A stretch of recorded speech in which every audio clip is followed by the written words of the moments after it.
Hello, I'm Alexander Armstrong, and welcome to Pointless, the quiz show where the lowest scorers are the biggest winners. Let's meet today's players.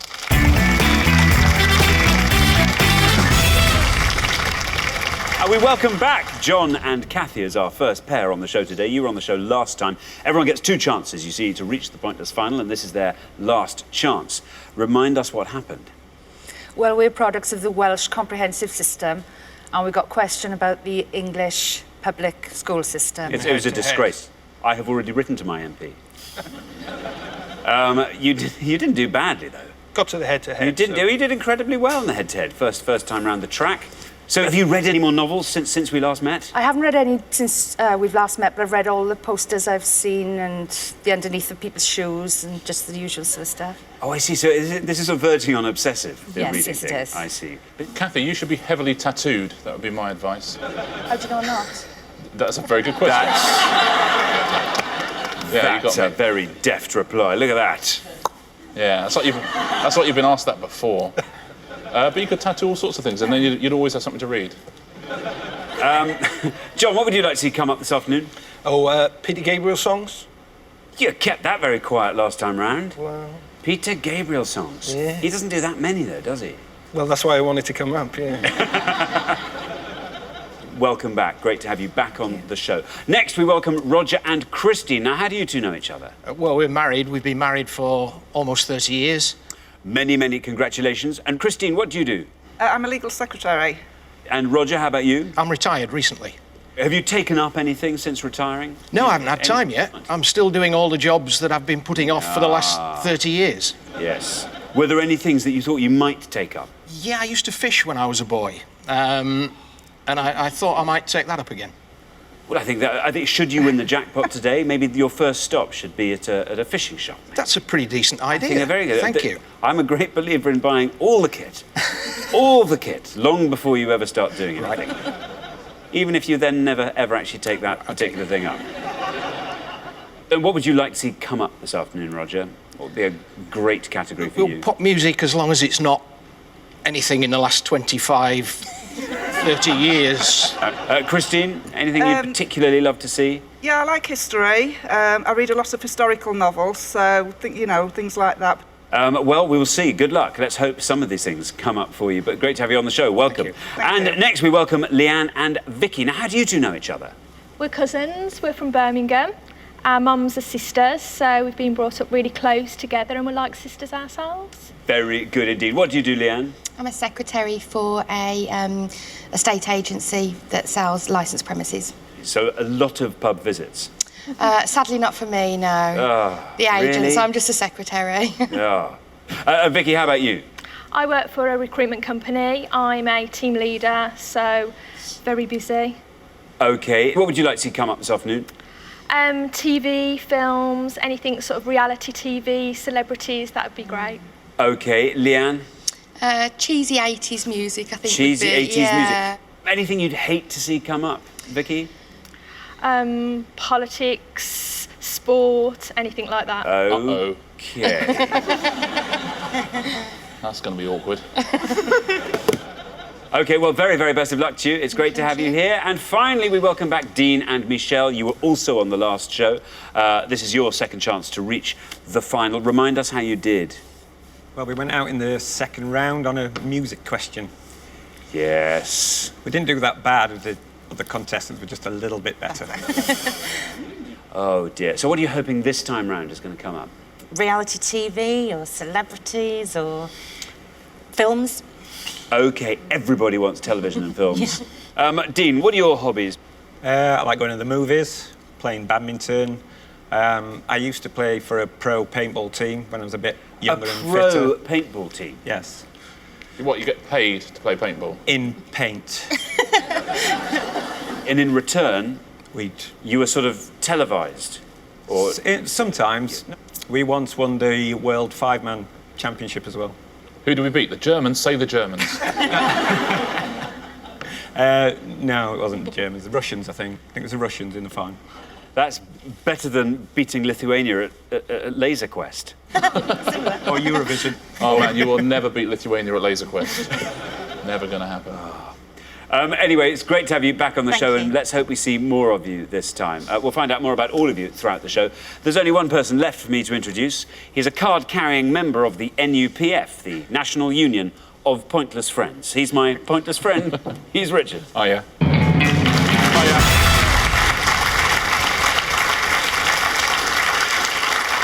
Well, now, Richard, how are you? I'm very, very well. How are you? I'm extremely well, thank you. Good. We've got 2 returning pairs today. John and Kathy did very well last time, but Dean and Michelle also did very well last time. So I think we've got 2 very strong returning pairs. It's going to be tough, I think, for our 2 new pairs, although there is a little bit of history in there, and everyone will be happy. There's a sort of a TV film crossover in round 1. Now, we put all our questions to 100 people before the show, but this is pointless, so we are after the obscure answers they didn't get. To stay in the game with a chance to win our jackpot, all our players need to do is score as few points as they possibly can. Now, what everyone's trying to do, of course, is find a pointless answer. That's an answer that none of our 100 people gave, and each time that happens, we will add £250 to the jackpot. Nobody won the jackpot last time, so we add another £1,000 to that, so today's jackpot starts off at £2,000. Right, let's play Pointless.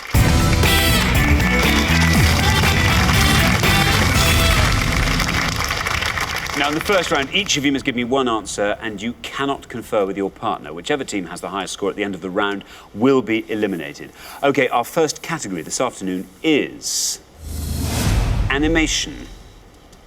Animation. Can you decide in your pairs who's going to go first, who's going to go second? And whoever's going first, please step up to the podium. OK, let's find out what the question is. We gave 100 people 100 seconds to name as many cartoon cats and dogs as they could. Cartoon cats and dogs. Richard? Yeah, the correct answers in this round will all be cats and dogs from animated films or TV series. OK, thanks very much. Now then, John and Kathy all drew lots before the show, and this afternoon you get to go first. Now, in this round, we are going to give you a choice of 7 possible answers on the board in each pass. Our first set of 7 answers reads like this. We have got Top Cat, Lacombe, Snagglepuss, Chandy, Heathcliff, Muttley and Bonkers. I'll read those one more time. Top Cat, Lacombe, Snagglepuss, Chandy, Heathcliff, Muttley and Bonkers. Now, I can tell you that at least one of those answers is pointless, and at least one of those answers is incorrect. Pick an incorrect one, and you will, of course, score the maximum of 100 points. So, John, cartoon cats and dogs. What do you think about this as a category? I know 3 of them, but not sure about the others, so I think I'm going to have to play it safe and go for Muttley. OK, you're going to go for Muttley, a safe option, you say. Let's hope that's right, and if it is, let's see how many people said Muttley. Is right.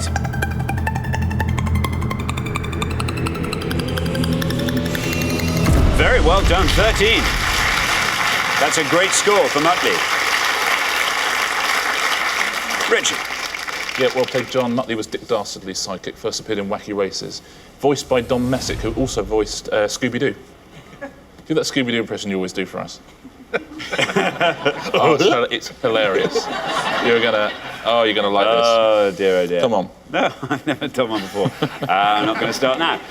OK, we are looking for cartoon cats and dogs. Roger, what do you think about that list there? There are a lot of rather unfamiliar names there, Right. I'm afraid. Any familiar ones? Yes, a couple, fortunately. I'm going to go for Snagglepuss. Snagglepuss. OK, there we are. 3 down, Snagglepuss, says Roger. Let's see if it's right, and if it is, let's see how many people said Snagglepuss.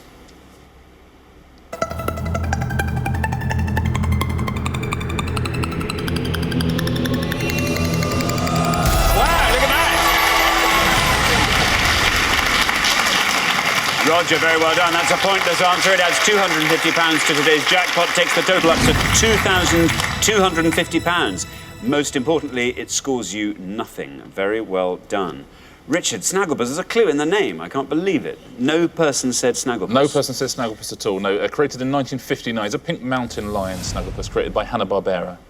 Very well done, Roger. We now come to you, Vicky. Now remember, we are looking for cartoon cats and dogs. Okay. One pointless answer has gone, but there is nothing to suggest that there mightn't be another pointless answer lurking there. Okay, there's one obvious one, and I'm not sure whether to go for it or take a bit of a risk. I'm going to try Heathcliff. I'm not sure. You're going to try Heathcliff. Does it ring a bell at all? Yeah, it rings a bell.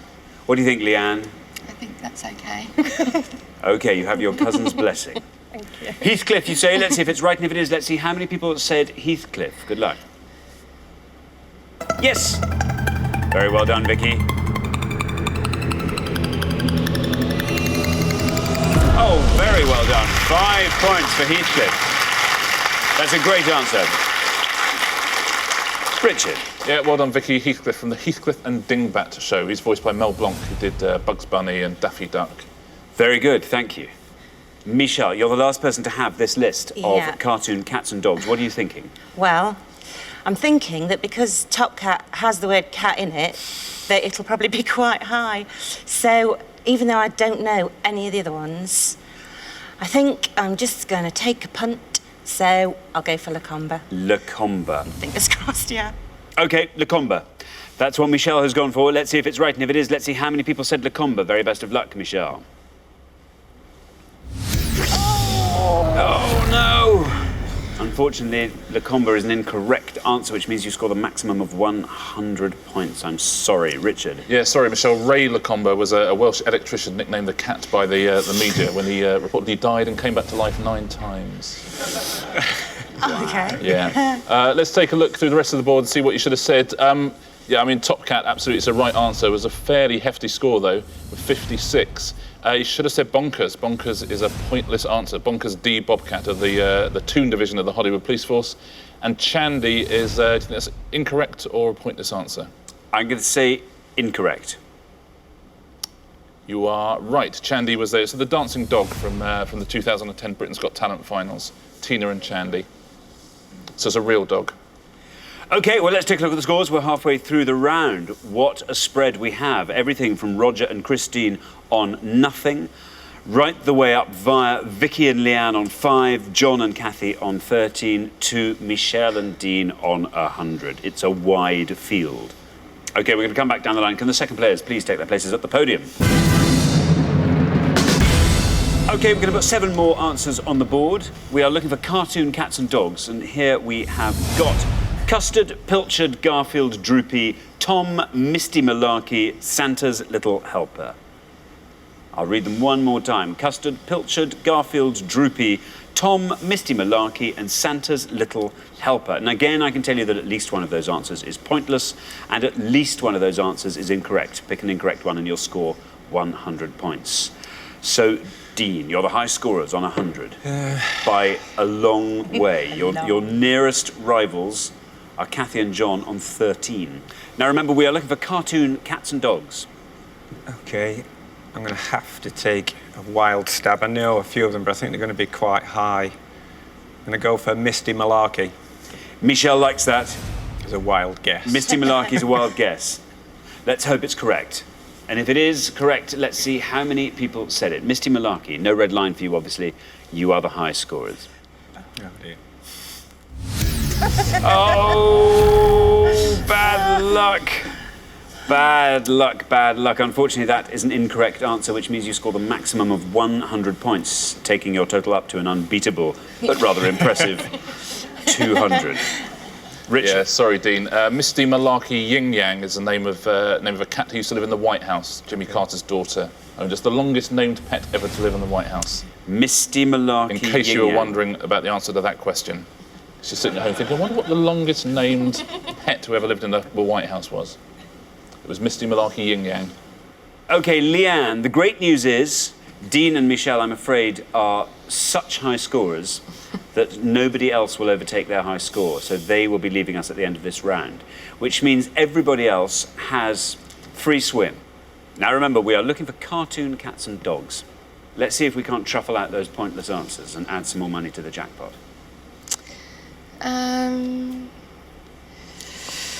I am thinking that hopefully not many adults will watch The Simpsons, so I'm going to say Santa's Little Helper. Santa's Little Helper, you are saying the dog from The Simpsons. OK. Santa's Little Helper. Let's see if that's right. And if it is, let's see how many people said it. Santa's Little Helper. It's right.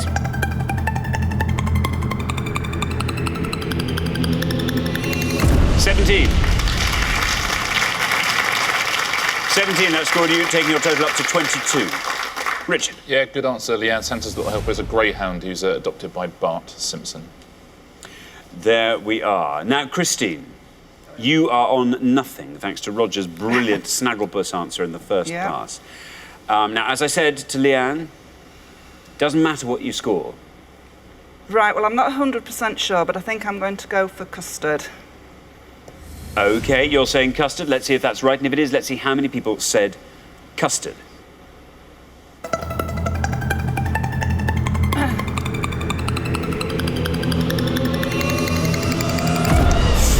for custard. Very well done. That takes your total up to 3. Yeah, well played, Christine. Custard is the sneaky, slothful cat from Rhubarb and Custard. Narrated by Richard Bryars, of course. Indeed. Now then, Kathy, you're the last person to have this board, so you can fill in the gaps for us. OK, Tom and Jerry. Tom's a cat. Droopy the dog. He's a droopy dog. Garfield's a cat. So Pilchard. I'm going to say Pilchard. It's a brilliant name. Let's see if it's correct, and if it is, let's see how many people said Pilchard. It's right. Very well done, Kathy. I think you might have found the one we were looking for. Yes, you have! Very well done indeed. That's a pointless answer. It adds another £250 to today's jackpot, and it takes the total up to £2,500. It scores you nothing, and it leaves your score at 13. Very, very well done indeed. Richard. Yeah, well played, Kathy. Great way to finish the round. It is a cat. It lives in a construction office in Bob the Builder. Let's take a look at the rest of the answers you went through, and you're exactly right on all of them. Tom is obviously from Tom and Jerry. A cat would have scored you 69 points. Garfield, also a cat, would have scored you 48 points. And Droopy the dog would have scored you 4. So Pilchard, very much the best answer on that board. Well done if you got that at home. OK, thanks very much, Richard. So at the end of round 1, the losing pair with the highest score, I'm afraid it's Dean and Michelle. You are joining our august 200 club. Well, it's worth doing. It's worth doing. It really is worth doing. Yeah. We treasure our 200 clubbers.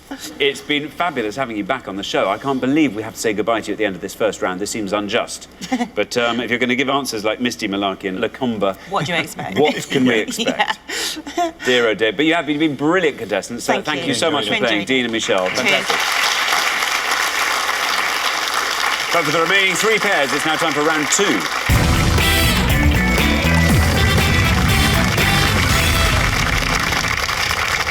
Now, there's only going to be room for 2 pairs on the head-to-head, so one team is going to be leaving us at the end of this round. Our category for round 2 this afternoon is British history.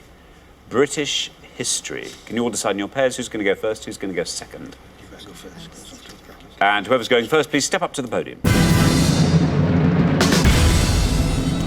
OK, our round 2 question concerns historical events and their prime ministers. Historical events and their prime ministers. Richard. Yeah, a pretty tough round, but I know some people at home will absolutely ace this. We're going to show you 6 historical events on each pass. We asked 100 people who was British Prime Minister when these events occurred. If you give us an obscure answer, you're going to score fewer points. If you give us a wrong answer, though, it'll be 100 points. So 12 events in all, 12 Prime Ministers to guess. Very best of luck, everybody. OK, so we are looking for the British Prime Ministers at the time of these events, and we have got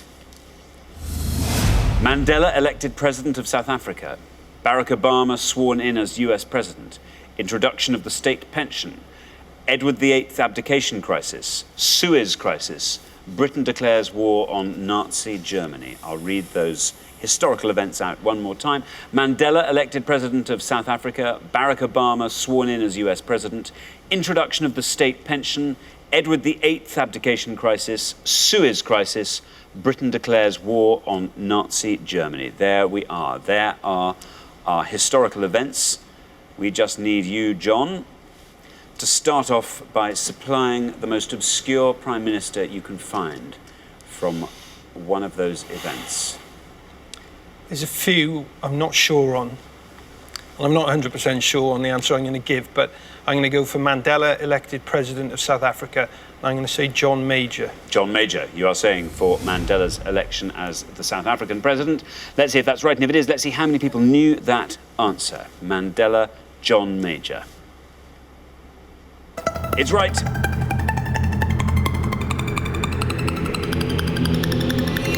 Very well done. Down to 15 that goes.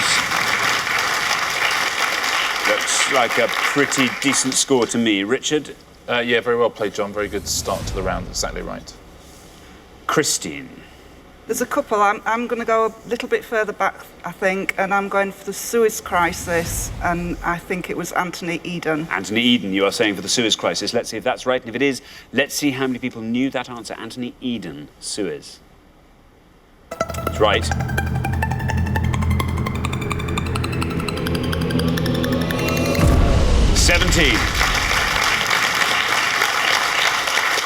Another pretty decent score. Richard? Yeah, well played, Christine. From 1956, ended up having to resign. OK, now then, Vicky. You are the last person to have this board, so if you like, you can talk us through it and fill in the missing prime ministers. I wish I could talk through it. There's only one on there that I know, and that's Britain declares war on Nazi Germany, and that's Winston Churchill. OK, you're saying Winston Churchill for Britain declares war on Nazi Germany. Let's see if that's right, and if it is, let's see how many people knew that answer. Good luck, Vicky.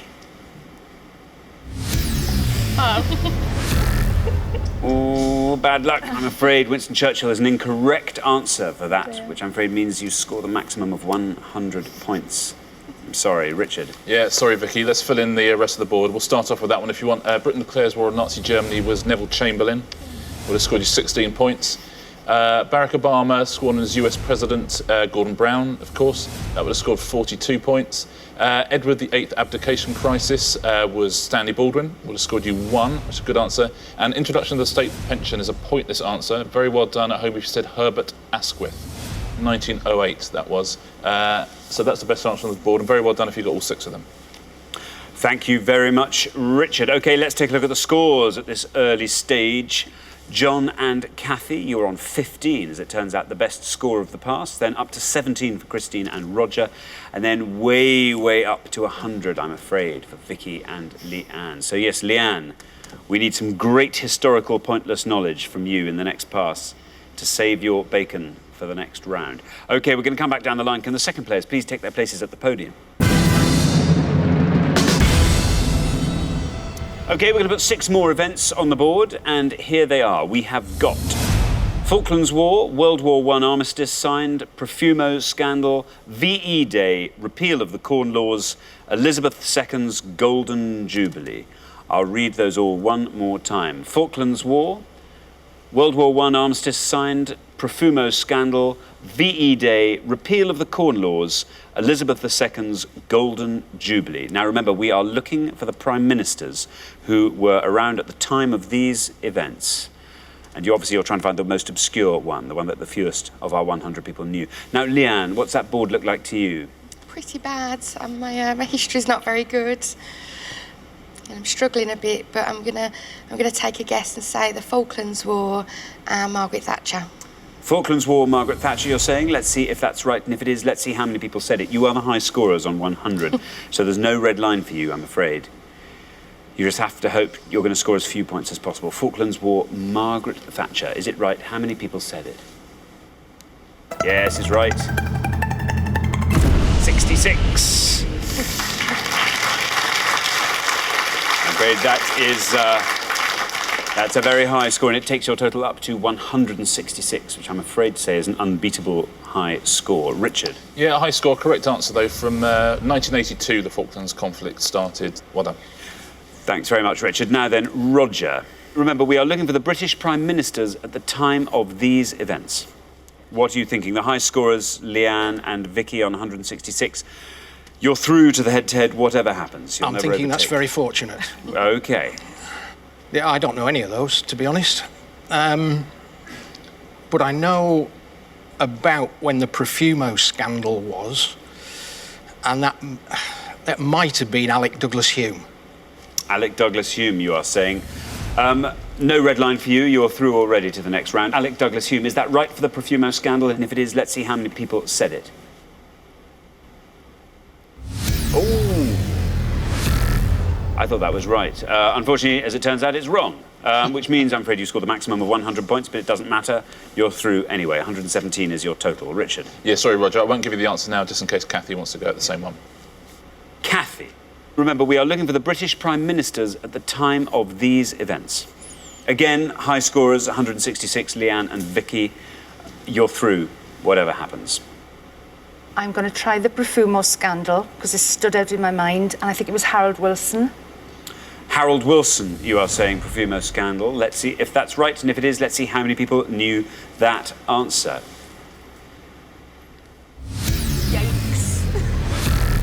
Unfortunately, that's an incorrect answer.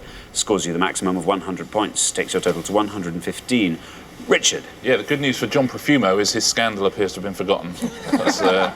So that's good. It was actually the predecessor of those two, as Wilson, before that Douglas Hume, and before that it was Harold Macmillan. Would have scored you 12 points. VE Day, that's of course Winston Churchill, would have scored you 31. Elizabeth II's Golden Jubilee, that's Tony Blair, would have scored you 19. World War I armistice signed was Lloyd George, that would have scored you 9. And the repeal of the Corn Laws is a pointless answer, that's Robert Peel. Well done if you got that at home. And well done to anyone who got all 12. I suspect there are people out there who did. OK, thank you very much, Richard. So at the end of round 2, the losing pair with the highest score is Leanne and Vicky. Bad luck. That was a very tough round, that one, if you didn't happen to know those events. History. Was that one of the subjects you were hoping wasn't going to come up? Yeah, definitely. Dear, oh dear, oh dear. Well, such a shame we have to say goodbye to you so soon. But we will see you again next time, when I'm sure we will see much more of you. Thanks very much for playing meanwhile, Leanne and Vicky. Great. But for the remaining 2 pairs, things are about to get even more exciting now as we enter the head-to-head.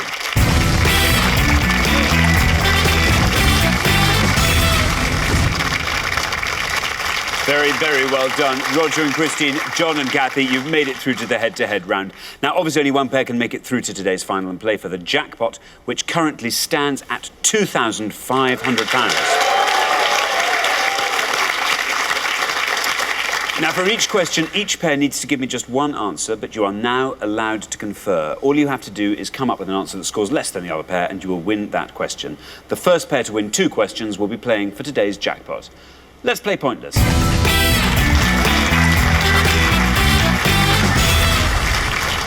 OK, here is your first question. We gave 100 people 100 seconds to name as many Pink Floyd albums as they could. Pink Floyd albums. Richard? Yeah, we're looking for any studio album, including soundtracks, that has reached the UK top 40 for Pink Floyd before April 2011. We're not accepting compilation albums, greatest hits or wholly live albums, but any Pink Floyd album that's reached the UK top 40, please. OK, now Roger and Christine, you've played best throughout the show so far, so you get to go first. We are looking for Pink Floyd albums. I think there's one called Over the Moon, but I'm not sure of that one. I've nothing. Whatever you said first, I've never heard of that. Roger and Christine. Because we only know one. OK. So our answer is Another Brick in the Wall. Another brick in the wall, you are saying. OK, John and Kathy, do we have an answer? The Division Bell? The Division Bell. Good answer. We have Another Brick in the Wall and The Division Bell. Roger and Christine went first. Another Brick in the Wall, is that right? If it is, how many people said it? Bad luck, Roger and Christine. I'm afraid that's an incorrect answer. Which means, John and Kathy, you merely have to be correct with this. The Division Bell, is it right? Yep, well done. You've won the point. So nice low score. Look at that, 8. That was a great answer. Great answer. So after the first question, John and Kathy are up 1-0. Richard? Yeah, well played, John. Good answer. From 1994, it's their last studio albums. #1 in the UK and the US, like lots of their things. Another Brick in the Wall was the single from the album, which is The Wall. Just The Wall, I'm afraid. Let's take a look at all the answers. More and A Momentary Lapse of Reason both have scored you 1. Very well done if you got either of those 2 at home. The final, Cut 2, The Piper at the Gates of Dawn and Obscured by Clouds 3. Saucerful of Secrets 6, Ummagumma 7. There's the Division Bell with 8, alongside Medal and Atom Heart Mother. Animals 11, Wish You Were Here 12, and the two biggies at the top, The Wall with 43, and The Dark Side of the Moon 47. Between 1973 and 2009, that spent 374 weeks in the charts, Dark Side of the Moon. Never got to number 1. Peaked at number 2, number 1 in the States. Wow.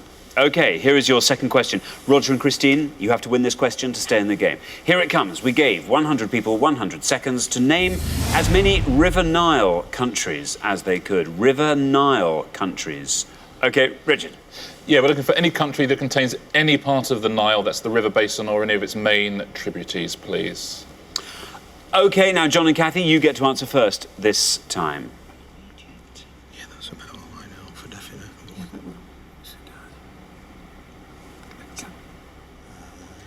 OK, John and Kathy, do we have an answer?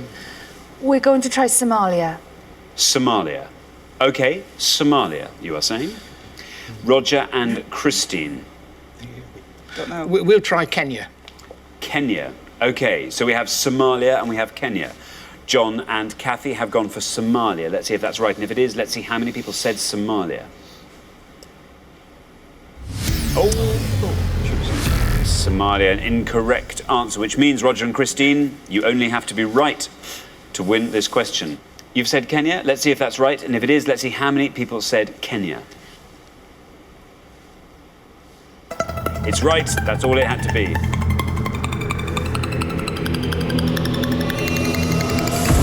Wow, lovely low score. 7 for Kenya. But it only had to be right. And it was, which means after 2 questions, you are 1-1. Richard. Yeah, it's 4,000 miles long, the Nile, from its remotest headstream, which flows into Lake Victoria, all the way up to the Mediterranean. Flows through 9 countries on the way. Let's take a look at all of them. There's a couple of pointless answers here. Democratic Republic of Congo and Burundi, both of those pointless. Very well done if you said those. Rwanda, 5. Tanzania, 6. Kenya, 7. That won the points. Uganda, 13. Ethiopia, 26. Sudan on 42. That's obviously still a country as of April 2011. And Egypt right at the top, huge score, 93 points. Very well done if you got any of those low-scoring ones at home. OK, here comes your third question. Whoever wins this question goes through to the final. Here it comes. We gave 100 people 100 seconds to name as many finalists defeated by Roger Federer as they could. Finalists defeated by Roger Federer. Richard. Yeah, we're looking for any tennis player defeated by Roger Federer in a Grand Slam final up to April 2011. And by Grand Slam, we mean Wimbledon, US Open, French Open or Australian Open. OK. Roger and Christine, we are looking for players defeated by Roger Federer in a Grand Slam final, and you answer first. You're on your own, really. Rafa Nadal will be the most popular. Yeah, I know, but I can't think of anybody any more obscure. Go on, then. Right, we're going to go for Andy Murray. Andy Murray, you are saying. OK, Andy Murray. John and Kathy. Rafa Nadal. Rafa Nadal. OK, we have Andy Murray. We have Rafa Nadal. If they're right, I'd imagine they're both 2 popular choices. Roger and Christine went for Andy Murray. Let's see if that's right, and if it is, let's see how many people said Andy Murray.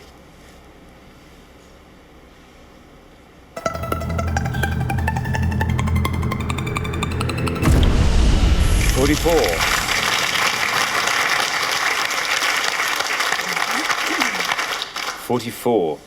John and Kathy have gone for Rafa Nadal. What do you think? Will that go lower than 44? No. I don't know. I think it's right, but I don't think it's going to go lower. Let's Unfortunately. find out. Rafa Nadal, is it right? How many people said it? Rafa Nadal. That's right. Now then. Oh, you've done it. Look at that. 41. 41 for Rafa Nadal. Oh. Very, very close indeed, but Rafa Nadal just pips it. Which means John and Kathy are through to the final 2-1 after 3 questions. Richard. Yeah, it doesn't get much closer than that. 2 good answers. Federer beat Nadal in 2006 and 2007 Wimbledon finals. Andy Murray has lost to Australia in US Open. Let's take a look at all the answers. There's a few pointless ones here as well. The bottom 3 all Australian Open defeats: Marcos Baghdatis, Marat Safin and Fernando Gonzalez. Mark Philippoussis, who beat Wimbledon, would have scored you 1 point. Robin Soderling, who beat the French Open, would have scored you 2. Leighton Hewitt beat him in the US Open, would have scored you 3.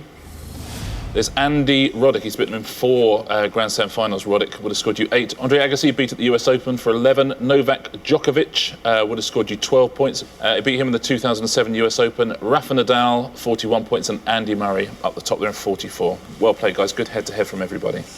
Absolutely. Well, the losing pair at the end of the head-to-head, I'm afraid, it's Roger and Christine, but oh, that was a nail-biting head-to-head there. Very, very exciting indeed. You've done fantastically well, Roger and Christine. We will see you again next time, of course, when I'm sure you will do equally well, possibly even better. But thanks, meanwhile, for playing. Brilliant, brilliant contestants. Thank you.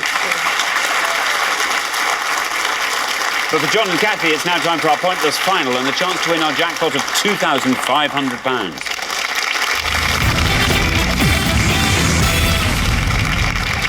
Very, very well done. Congratulations, John and Kathy. You fought off all the competition and you have won our coveted pointless trophy.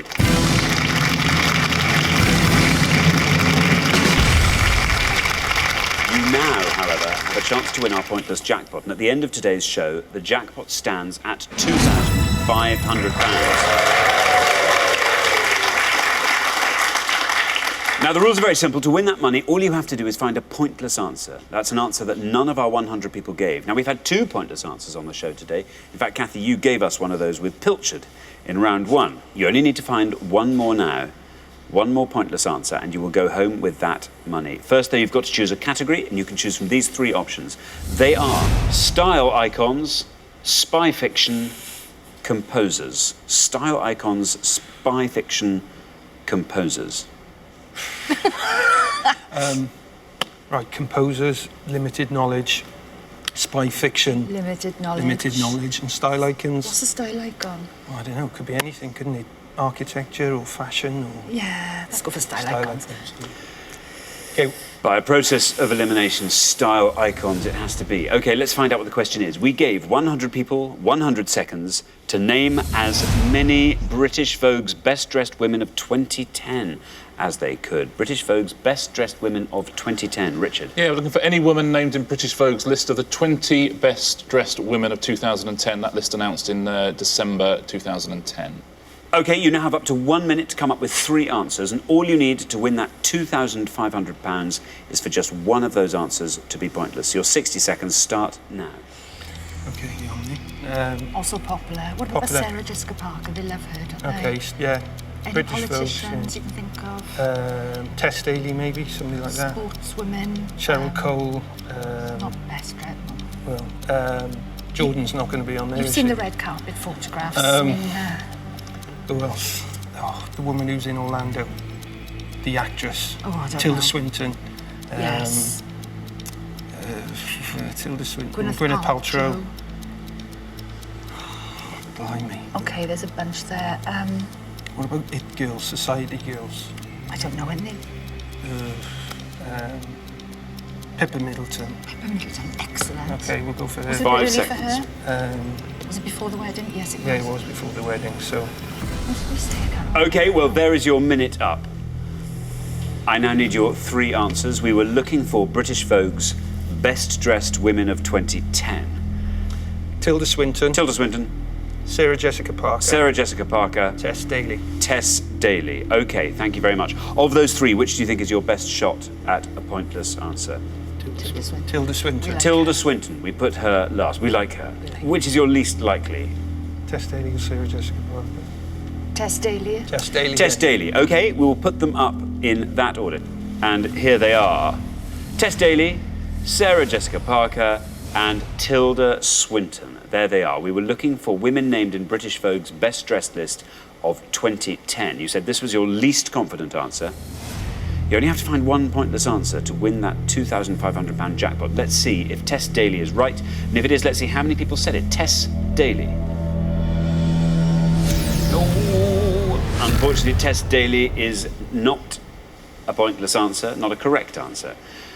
You only have 2 more chances to win today's jackpot. £2,500. What would you do with that? I'd like to get a tree house built in the garden for my children. Very good indeed. Wow, that'd be a great treehouse. Make you very popular indeed. John, how about you? I think I'm going to go the stereotype route and debenture ticket at the Millennium Stadium. Very good indeed. OK, well, we are looking for women named in British Vogue's Best Dressed List 2010. Let's hope nobody said your next answer. Sarah Jessica Parker, that's your second shot at that jackpot of £2,500. Sarah Jessica Parker, is it right? And if it is, how many people said it? Sarah Jessica Parker, good luck. Oh. Bad luck. Also an incorrect answer. You only have one more chance to win today's jackpot. How confident are you feeling about Tilda Swinton? Not confident at all. Well, she always appears on red carpets. She's always nominated for BAFTAs and Oscars. Always wears something quite eye-catching. Always scrubs up well. Yes, she does. Always wears something quite eye-catching. We are looking for women named in British Vogue's Best Dressed List of 2010. You said this was the answer you were most confident with. It is Tilda Swinton. It has to be correct and it has to be pointless for you to win that jackpot of £2,500. Very, very best of luck to you. Tilda Swinton, is it right? How many people said it? Oh! Bad luck, bad luck, bad luck.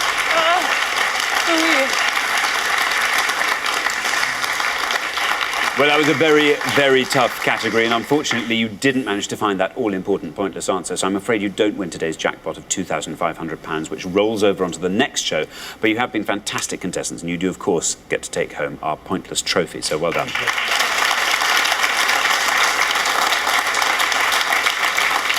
Richard.